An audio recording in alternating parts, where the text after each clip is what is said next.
Vols fans, the best fans in football. Rowdy, passionate, dedicated.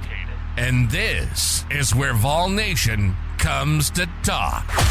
Welcome to the hottest spot for all things Tennessee Vols. This is Tennessee Fan Talk, where the orange and white comes to life with a dash of humor, a sprinkle of wit, and a whole lot of Southern charm, bringing you the latest updates, breaking news, and some good old-fashioned laughs along the way. We're the water cooler chat you wish you were having at the office, minus the boring stats. Whether you bleed orange or you're just dipping your toes into the world of Tennessee sports, this is for everybody. It's loud, it's proud, it's Tennessee Fan Talk. And now your hosts, Byrd and the Duke. Hey, Vols fans, welcome back to another episode of Tennessee Fan Talk. You got Byrd, solo Byrd, that is, another week without the Duke. We're looking forward to his return so we can talk about 2025 season. As for now, we're going to dive a little deeper into the 2025 football season. Doubt is thick in the air around Knoxville. But as true fans who've been through it all, we know that we've always had like a weird confidence about them, even though sometimes it's not appropriate, like with Garantano's second year, things like that. The Vols will enter 2025 with a little chip on their shoulder, and today we're going to break down why you should not count them out. And with always Heupel, when there's a little bit of negative towards them, you should count him as dangerous. We're going to talk that. We're going to talk still a little bit more in the quarterback position. Thanks for tuning in. We'll get started in a minute. Life is a workout, and Smoothie King is here to help you power through. Whether you're grinding out bicep curls or muscling the couch across the living room, crushing morning miles, or sprinting through back-to-back meetings, Smoothie King has fuel to help you maximize your workouts, own your recovery, and elevate your game. Give your body the energy, protein, and power it needs with a lineup of delicious smoothies made to help you conquer your goals. Only at Smoothie King. Wherever you are, we are. And we are at TN Fan Talk. Would you like to be on the show? We'd love to have you. Find our link tree in the show description. No experience or equipment is needed. Now, back to Tennessee Fan Talk. Here's Byrd and the Duke. Before we get going in this first topic, I do want to take a second and say thank you to the people that have subscribed and automatic downloads, and you listen to us every episode. We would not be ranked in the top 15 of Tennessee sports podcasts without you. We were a little higher a couple years back and then stopped doing video, and so we fell a little bit, but that's okay.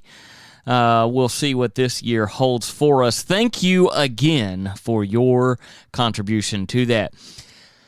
Let's talk Josh Heupel, the fuel for this team. It's well documented that Tennessee has been picked to finish 9th in the SEC behind Vanderbilt. And I don't know if this all stems from losing, the offensive line, losing your, quote, five-star quarterback, paid like a five-star quarterback, played like a three-star quarterback. They also only had 3 players to be named preseason all-SEC team. For some programs, that might be crushing, but for Heupel, oh, my Lord, that is just fuel. That is fuel for him to get into his room, get into his guys' heads, and say, let's get out there and show them that they're wrong. Bob Stoops said, you show Josh Heupel a room full of doubters, and he'll show you a team ready to prove every one of them wrong. Stoops even recalled Heupel's mindset from 2000, asking, why not us? That mindset hasn't changed, So while the Vols may be in a reloading season, They still have very good defense. Their head coach knows exactly how to turn that doubt or that negativity into a positive drive. So, again, like last week, you have the quarterback situation that we talked about. Just to recap a little bit, Nico being gone with NIL drama.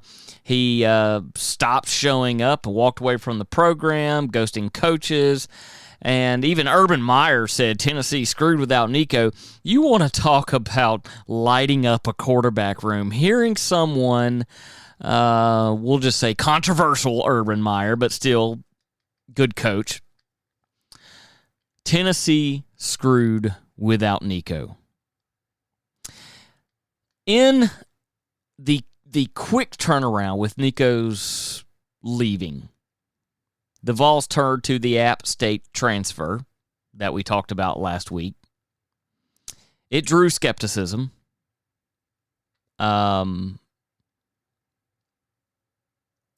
few people in the media saying Tennessee is going to win. I don't think Tennessee's going to, I don't think Tennessee's going to win the SEC with that dude from Appalachian State at quarterback, end quote. This kind of...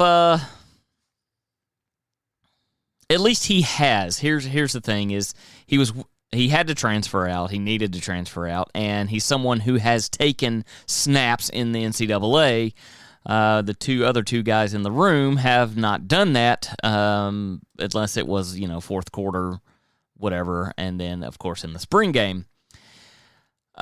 So Joey Aguilar is not unproven. So let's dispel some of the myths right now. He's not a mystery person. You're not like, who is he? He's only played in JUCO, or he's been a backup. He's a proven playmaker at App State. He lit up the scoreboards. Granted, as I always say, and the Duke says I'm stupid for it, not the SEC or the other conference. He's racked up 6,700-plus yards, 56 touchdowns in 2 seasons.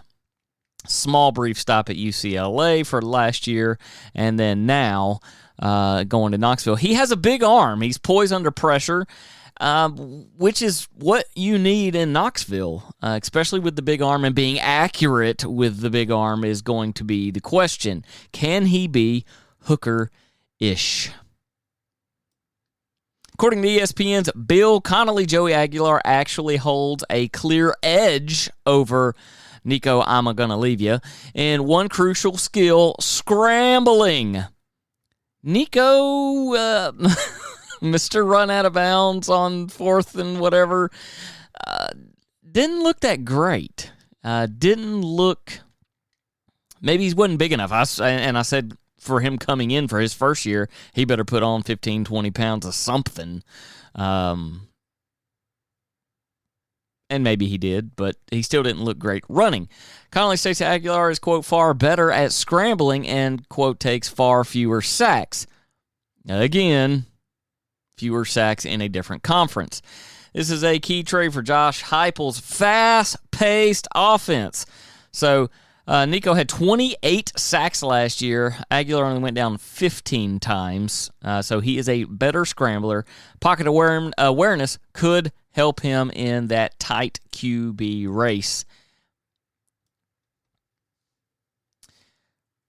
He brings pocket feel. He brings poise. He has the smarts. We've always said over the past couple years, you got to have a smart quarterback. I still, to this day, think that Josh Dobbs would have been great under Heupel's offensive playmaking. You got to have the smarts to extend the plays when the protection collapses. That's across college football in its entirety, not just in Knoxville. This trade alone can keep those drives alive, keep the change moving. Think back to Hooker. I always, Hooker-ish. He thrived on this. So many broken plays into first downs. Aguilar may not be flashy, but he is, quote, functional in all the right ways. Tennessee fans, we know that a smart QB can be dangerous. We've seen it. We've seen it under Heupel's offense. We've seen it under previous administration's offense. Having to be smart. If he wins the job, he may just be the one the Vols need to edge out on that. There's still a lot of people fixated on the messy exit of Nico. It went for, I feel like, a month or two of just nothing, and now all of the sudden, the I'm going to leave you family is pushing back. Maybe they didn't like being irrelevant for 2 months and came back into the media. Josh Heupel's eyes are on the bigger prize. He wants to win the SEC. He wants to win the playoff. He doesn't want to get embarrassed in the first round of the playoff like last year. He has a major-ish asset to help him, and that is that fierce defense under Tim Banks. Tennessee brings back 8 battle-tested starters on defense. He's going to bring the heat. Jamal McCoy, Boo Carter, who is maybe going to be questionable. Joshua Joseph, strong defense, is going to help. It's going to give them time to focus on this QB puzzle while the defense just, does what they do.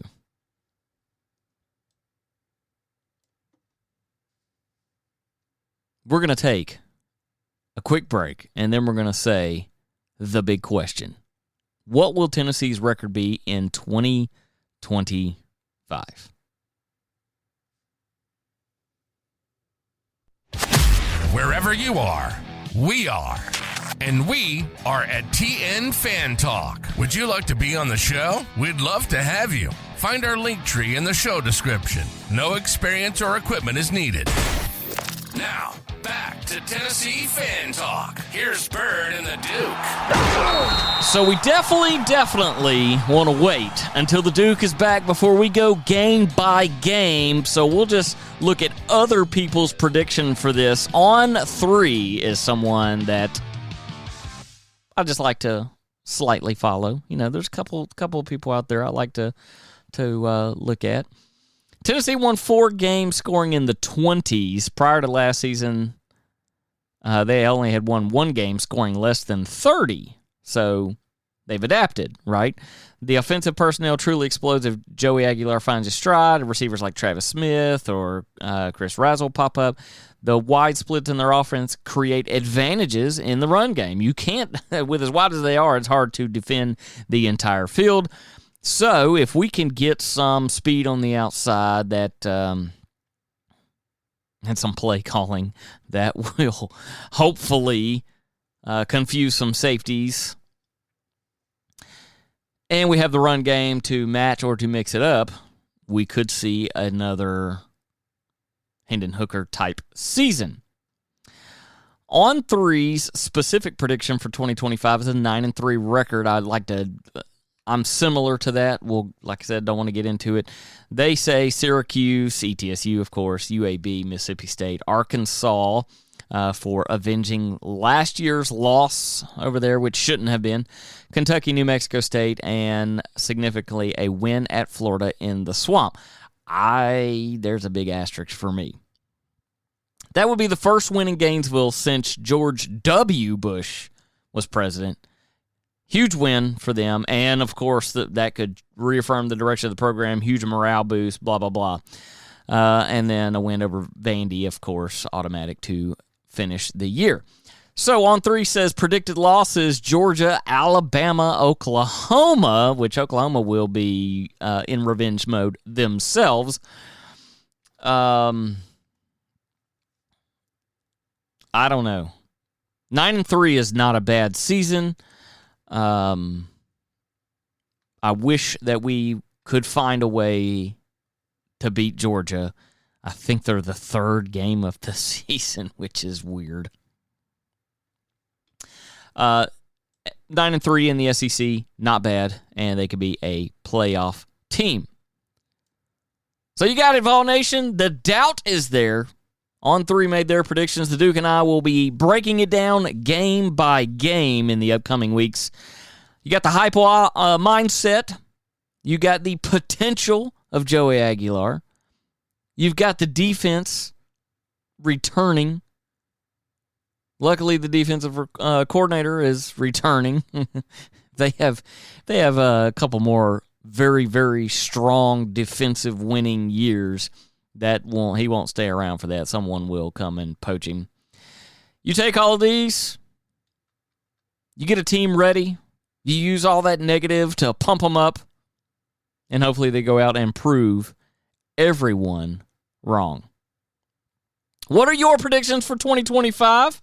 Do you agree with that 9-3 take that On3 put out? Do you think Joey Aguilar will shock the SEC? He did come, we've always called Appalachian State the ranked opponent killers.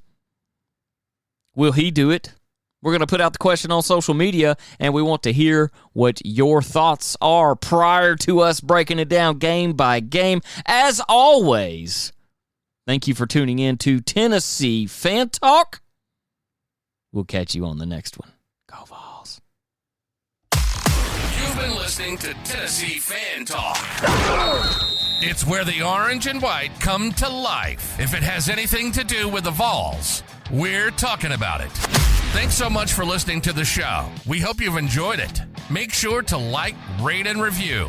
And we'll be back soon. But wherever you are, we are. And we are at TN Fan Talk. Would you like to be on the show? We'd love to have you. Find our link tree in the show description. No experience or equipment is needed. Keep bleeding orange. And see you next time on Tennessee Fan Talk.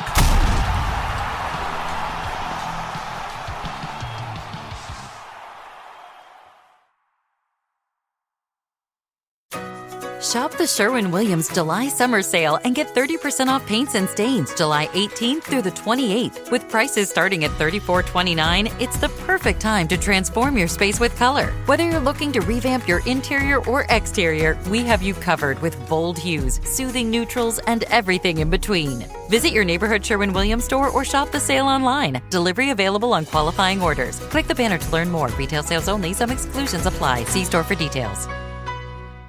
If you're a podcast host, listen up, this one's for you. My name is Allie Jackson. I'm the host of Finding Mr. Height, a dating and relationship podcast that I've been doing for 4 years now, sharing my positive and practical approach to dating that's built on my own life experience. And I wanted to share another experience that I've had, my secret behind monetizing my show. It's called Red Circle, and I was just telling my colleague about how much I love their platform. With Red Circle, not only am I getting a seamless hosting experience, but I also love the support I receive in ad sales. It's not just typical ad sales either. It's targeted opportunities based on my show and my life. And the platform is super simple. You just set your preferences and Red Circle matches you with sponsors that align with your show. You can vet every opportunity and their platform gives you great analytics. More recently too, my Red Circle team has brought me opportunities outside of my podcast on social media to really augment the podcast partnerships, bring them full circle. I just can't recommend them enough. If you want to give it a try, go to redcircle.com to get your free trial. That's redcircle.com for a free trial.